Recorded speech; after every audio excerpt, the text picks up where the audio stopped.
संघर्ष योद्धा म्हणून जे नाव संपूर्ण महाराष्ट्रातच नाही तर देशभरात गाजलं, असे संघर्ष योद्धा मनोज जरांगे पाटील यांच्या जीवनावर चित्रपट निघत आहेत। प्रमुख भूमिकेत असलेले पाटील जे आहेत ते आपल्या सोबत आहेत। त्यांची काय भूमिका आहे आणि त्यांना ही भूमिका बजावत असताना त्यांच्या मनात काय नेमकं होतं, आपण त्यांच्याकडून जाणून घेऊया। सर, काय सांगाल? पहिल्यांदाच जरांगे पाटील यांच्या जीवनावर चित्रपट आणि त्याच्यात आपली प्रमुख भूमिका आहे। कसं वाटलं हा चित्रपट करत असताना? काय प्रथमतः नवराष्ट्राच्या माध्यमातून बुलढाणाकरांना माझा मानाचा जय शिवराय, राज्याच्या जनतेला मानाचा जय शिवराय। मी अभिनेता रोहन पाटील येणाऱ्या 21 जून 2024 ला राज्यभर प्रदर्शित होत असलेला सिनेमा संघर्ष योद्धा मनोज जरांगे पाटील, हे नाव त्यांना आता परफेक्ट सुटेबल आहे, कारण हा योद्धा संघर्षातून तयार झालेला आहे। त्याच्यामुळे ह्या योद्ध्याचा संघर्ष पडद्यावर अजून आलेला नाही। ह्या योद्ध्याचं यश राज्याने बघितलं, पण योद्ध्याचा संघर्ष सुद्धा बघावा लागेल। त्याच्यामुळे ती ट्रॅक कंप्लीट होईल, संघर्ष प्लस यश। पण लोकांनी यश बघितलंय।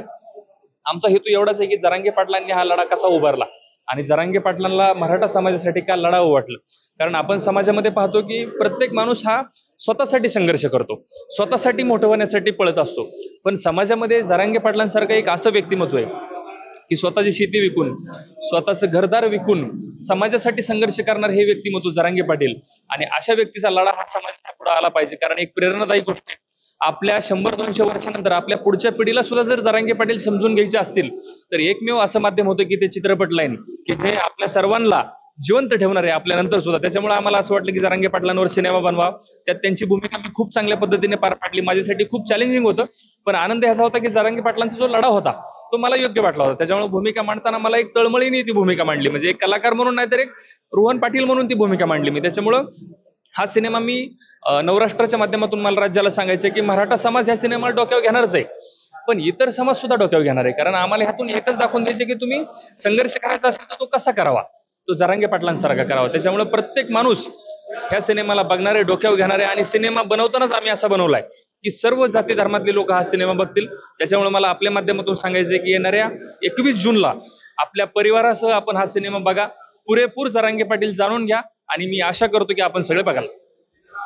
एक प्रश्न असा आहे की जरांगे पाटलांची भूमिका बजावत असताना आपल्याला कुठला रोल जो आहे तो चॅलेंजिंग वाटला, त्याबद्दल काय? नाही, आता ती पूर्ण भूमिका चॅलेंजिंग होती, कारण एखाद्या व्यक्तीची भूमिका आपण ते व्यक्ती म्हणून मांडणं हीच गोष्ट अवघड होती। पण मला काही गोष्टी थोड्याशा अवघड अशा गेल्या, वाईट वाटायचं की ज्यावेळेस मी उपोषण स्थळी असायचो, जे सीन होते आमचे, आणि मला असे एक्सप्रेशन करायचे होते की 10 दिवस खाल्लं नाही, अन्न नाही, पाणी नाही पोटात, आणि तशा पद्धतीने एक्सप्रेशन करा।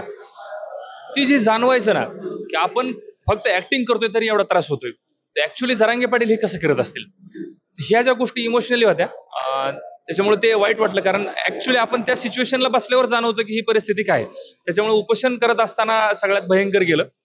विचार ह्याचाच आला की जरांगे पाटील हे करत कसं असतील, म्हणजे त्यांनी समाजासाठी झुकून दिले। बाकी छोटे मोठे सीन होते सभांचे असतील किंवा काय, कारण मी आयुष्यामध्ये कधी अशा सभा केलेल्या नव्हत्या किंवा स्टेजवर बोललेलं नव्हतं असं सभांसारखं। मला जरांगे पाटलांच्या भूमिकेमुळे सभांमध्ये बोलण्याचा योग आला सिनेमामध्ये। त्याच्यानंतर ते अभिनय करणं ते थोडं हार्ड गेलं, पण एवढं परखड मांडलंय की मी सगळीकडे सांगतोय की जसं जरांगे पाटील खऱ्या आयुष्यामध्ये परखड भूमिका मांडतायत, तसं मी सिनेमाच्या आयुष्यात तेवढीच ताकदीने त्यांची भूमिका पार पाडली। निश्चितच तर हे होते रोहन पाटील यांनी जरांगे पाटलांची भूमिका साकारली आहे, आणि हा चित्रपट जो आहे 2 तास 20 मिनिटाचा हा चित्रपट या ठिकाणी त्यांच्या संघर्षातून या ठिकाणी साकारण्यात आला आहे। निश्चितच हा चित्रपट जे आहे नागरिक पाहतील आणि याला डोक्यावर घेतील अशी भावना जी आहे प्रमुख भूमिकेत असलेल्या कलाकारांची आहे। दीपक मोरे, नवराष्ट्र, बुलढाणा।